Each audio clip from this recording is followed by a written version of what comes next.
Okay, so I haven't posted on this channel in a while.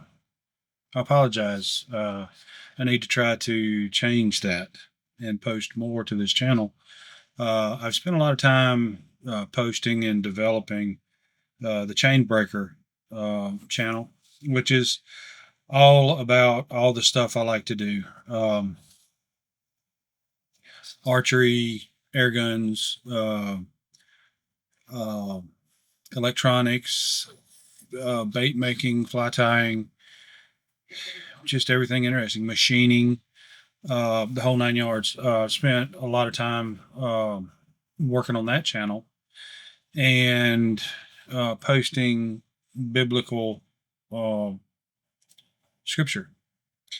Uh, and this channel I've kind of let fall away. But I need to change that because this is probably the more important channel, in all honesty.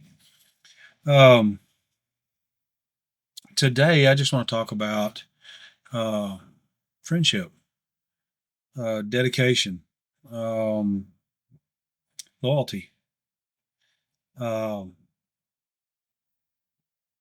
family excluded, because there's no comparison with family. Uh, but today, I lost the most dedicated and loyal companion, friend, and comforter that I have ever known. Uh, and his name was Roscoe. He was a little pug weenie, and he had a hard end. But he had a hard end because of me. Because I was so eat up with not wanting to let him go. And I knew he really needed to be put down because he was miserable. But I didn't want to be miserable, so I wouldn't allow it. And he it was hard for him to walk. So I was buying pain medicine to help him with that. He was diabetic. He was giving him insulin shots and Cushing pills for Cushing's, special food, everything to keep him going. He was, I believe he was about 19 years old. That's how old he was. As a matter of fact, I just buried him in the back. And this conversation is not it's not about him so much. I want to remember him. And if I can, this green background, I'll try to put his picture up on there, and his sister, which was the other little bundle of joy that I lost a few years ago. A little bit. She was a weenie, a Chihuahua weenie, and he was a pug dog weenie. So they're both gone. We lost her suddenly because of some kind of issue with fluid building up in her chest. She couldn't breathe. But with Roscoe, um, I prayed, to God to strengthen him and heal him and keep him going. And it sometimes the answer is no, and it was, but I didn't want to accept that, and so I continued to pray, and my Father in heaven continued to answer my prayer by keeping him here. Uh, but that's a two-part thing because my Father in heaven knew that I needed to be ready to lose him. And so last night, I finally prayed that it would be God's will and not mine, that I could not put him down. It was not possible. And that only my Father could do it. And today he did.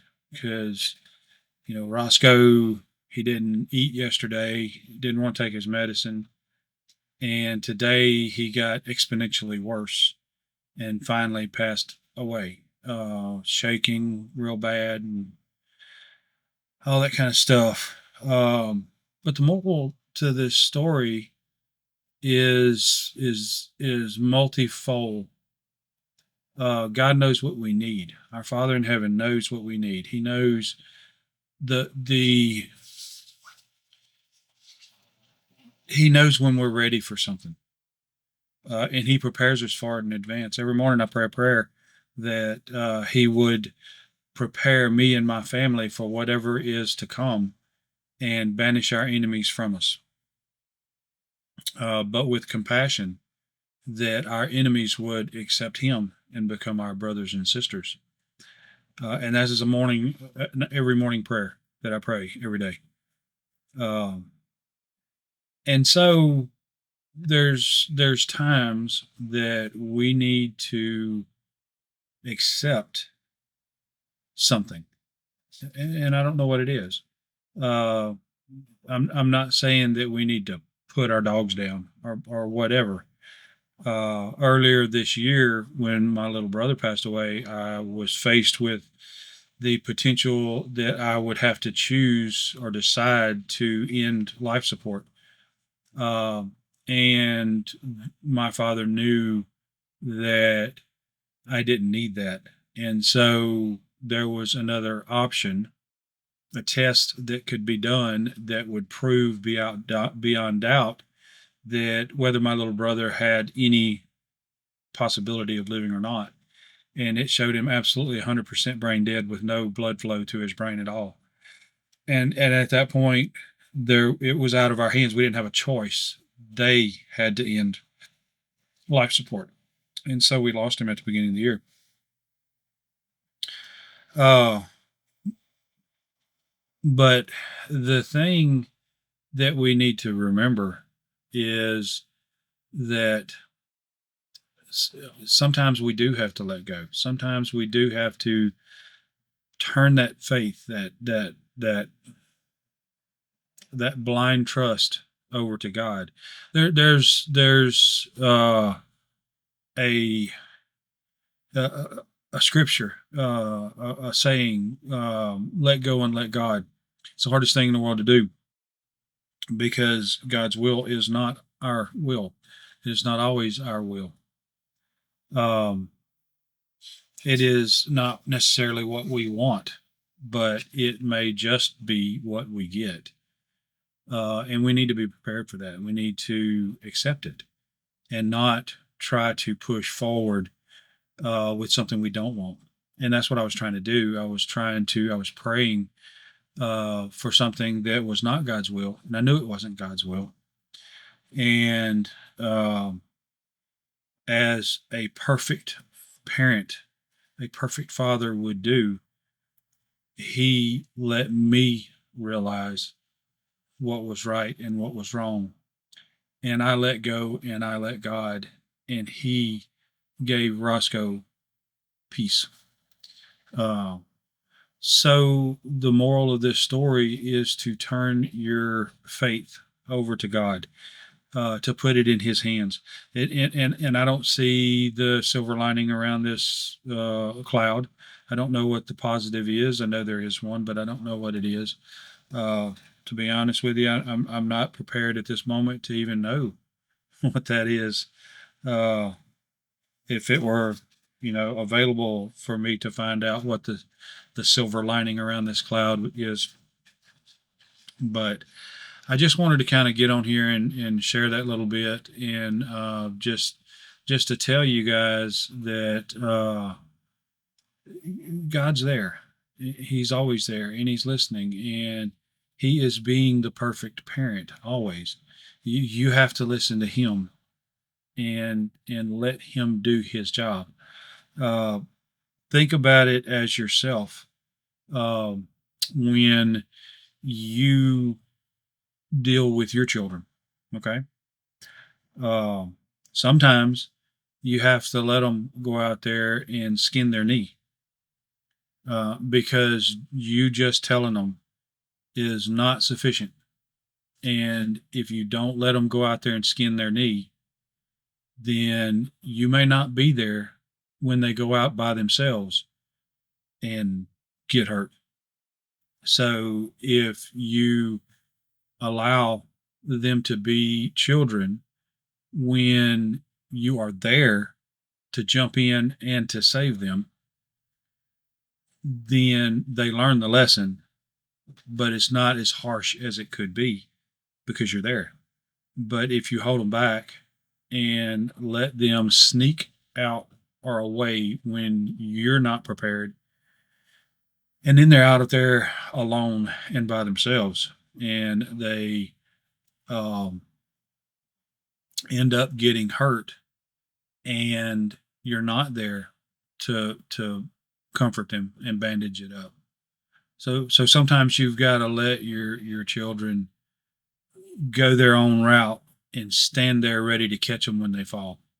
And that's what God is. God is our the absolute Father, and He is always there with His arms encircling us, waiting for us to fall, knowing that we're going to fall, but prepared to catch us when we do.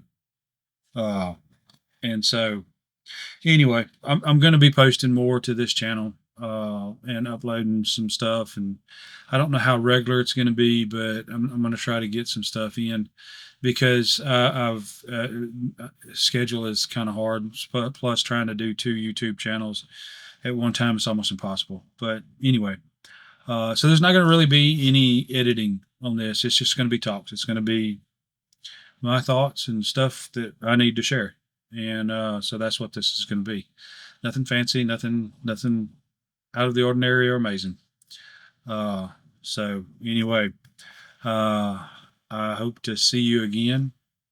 I look forward to spending time with you, and I hope that at some point I can get some stuff together to do some live streams so that hopefully this channel can be built up, that there'll actually be someone watching these videos because I don't think anybody watches this channel at all. But one day someone will, and someone will see this and they will get something out of it because God, that's how He is. He prepares stuff for, and it might be just be one person. And if this video reaches one person and helps one person, then it's done its job. So anyway, I love you, and we'll see you next time.